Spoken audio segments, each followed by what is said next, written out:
ఏపీలో సినిమా థియేటర్లపై ప్రభుత్వ కక్ష సాధింపు మొదలైంది.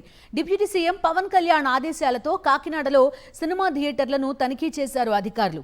నగరంలోని చాణక్య, చంద్రగుప్త, తిరుమల, ఆనంద్, దేవి మల్టీప్లెక్స్ థియేటర్లను revenue, fire, legal metrology, sanitation అధికారులు మూకుమ్మడిగా తనిఖీ చేశారు.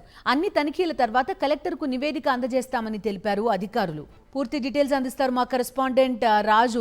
చెప్పండి, వాళ్ళకి సంబంధించిన వ్యక్తే ఈ థియేటర్ల బంద్ అనే వ్యవహారం మొదలు పెట్టారని తెలిసి అతన్ని సస్పెండ్ చేసిన తర్వాత కూడా ఈ డ్రామా కంటిన్యూ చేస్తున్నారు. ఏం జరిగింది కాకినాడలో?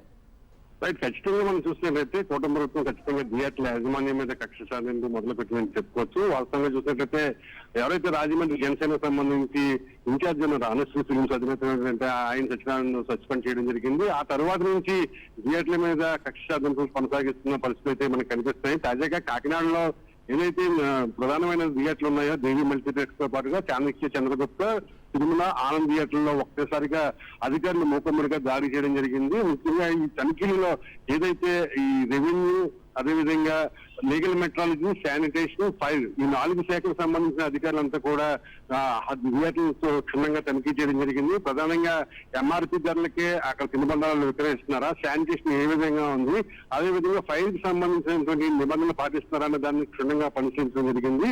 అనంతరం ఈ నివేదికని జిల్లా కలెక్టర్కి అందజేస్తామని చెప్పి అధికారులు చెప్పడం జరిగింది. ఒక్కసారిగా అధికారులు వేరువేరుగా విడిపోయి ఎంఆర్ఓ ఆధ్వర్యంలో 4 థియేటర్లను తనిఖీ చేయడం ఒక్కసారిగా కాకినాడలో కూడా కలకలం రేపింది. ప్రధానంగా చూసినట్లయితే ఇది ఖచ్చితంగా థియేటర్ల మీద కొనసాగుతున్న కక్ష సాధింపు అని చెప్పి అటు యాజమాన్యం కూడా చెప్తున్న పరిస్థితి కనిపిస్తున్నాయి. Okay Raju, thank you.